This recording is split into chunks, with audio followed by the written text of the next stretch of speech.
Doug Adair and Mona Scott. And coming up next, the new Columbus map. Did your neighborhood get left out? Will everyone be working for the limited thousands of new jobs? Billy Milligan is coming back, and a stock market record today. Farewell to a man who brought us laughter. Rolex and the Diamond Seller. We're partners in integrity, linked by a heritage of quality you'll know by this prism, the hallmark of an official Rolex jeweler. Come see the most complete selection of the timepiece that sets a world standard of achievement, with a warranty and service backed by 8 decades of Rolex experience. So if you're looking for a Rolex watch, look for this hallmark here at the Diamond Seller, your official Rolex jeweler.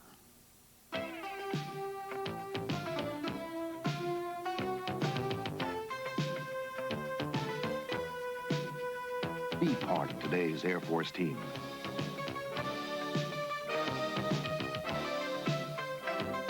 Aim high, Air Force. During Super Sale Bonus Day at Lazarus, Aspen Down Comforters are $79.99. Down Pillows, $29.99. There's something Lazarus happening for you. Just in time for the holidays, Big Bear presents Honey Joe Bear. He's 20 inches tall and just $10 with a $25 food purchase. They're going fast at Big Bear.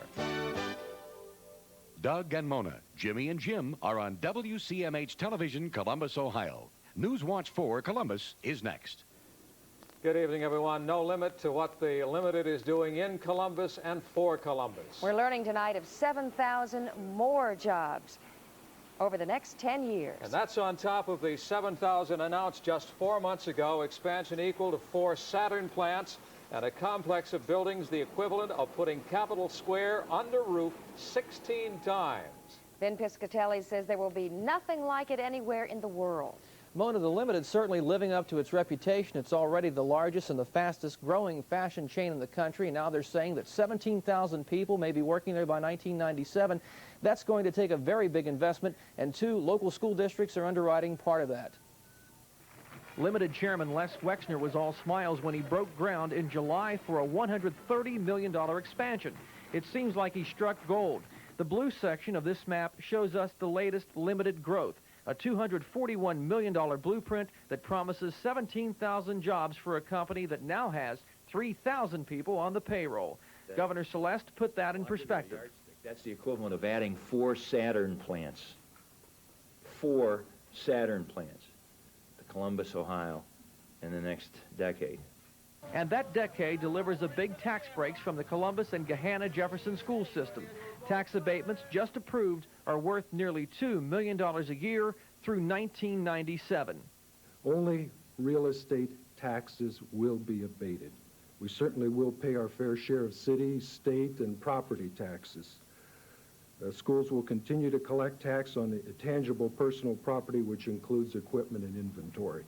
The Limited projects 1986 sales at $3 billion. That's $500 million more than it made last year. And the company predicts it will make $5 billion a year by 1991. The tax breaks seem like small change in comparison, but the Limited says it has a duty to make maximum profits for stockholders and a preference to make that money in Columbus. It says unnamed cities tried to land this project. This is a strong example of public and private partnership cooperation. I think it makes Columbus great, and in the process, the Limited confident in its decision to go forward. And the Limited says that today's expansion and projected growth is in no way tied into its efforts to buy controlling interest in the Carter Hawley Hale. Of course, it's involved, Doug and Mona, with the DeBarlo Corporation of Youngstown in that effort, and at last report they're offering about $55 a share. Thank you, Ben. A sneak preview tonight of what county officials have decided the Broad Street Bridge will look like when it's rebuilt.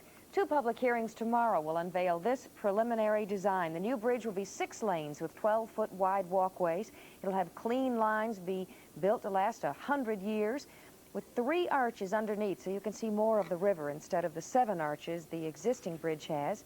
And there'll be features to protect traffic and pedestrians. We know that contemporary structures live in harmony with historic ones everywhere in our homes and cities.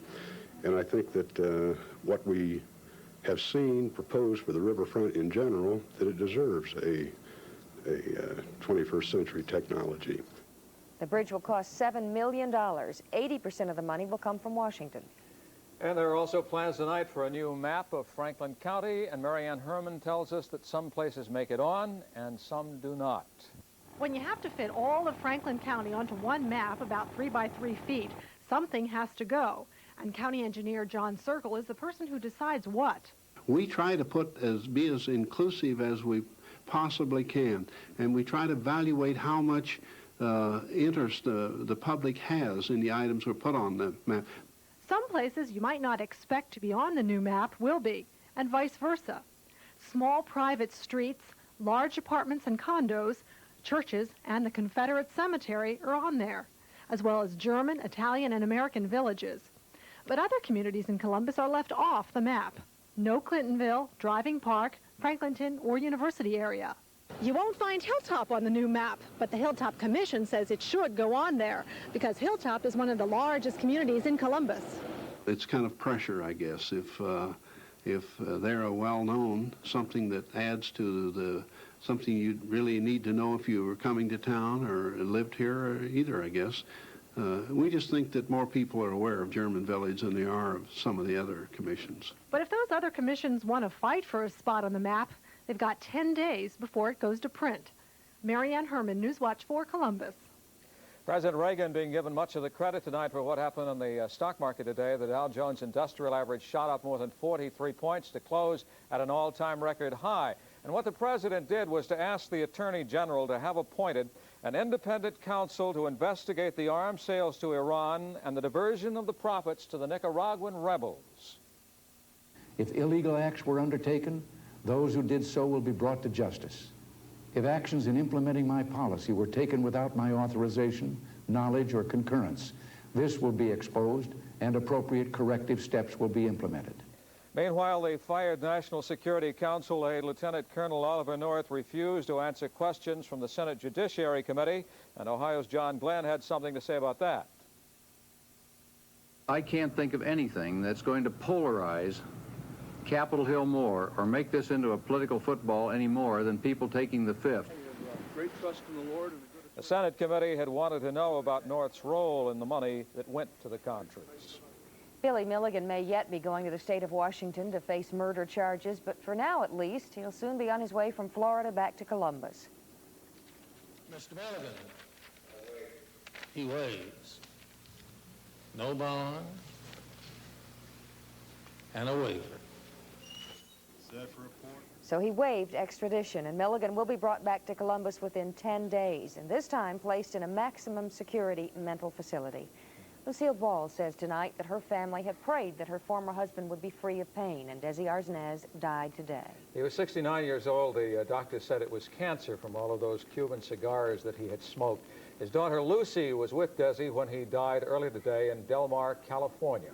I can say that he died with me in my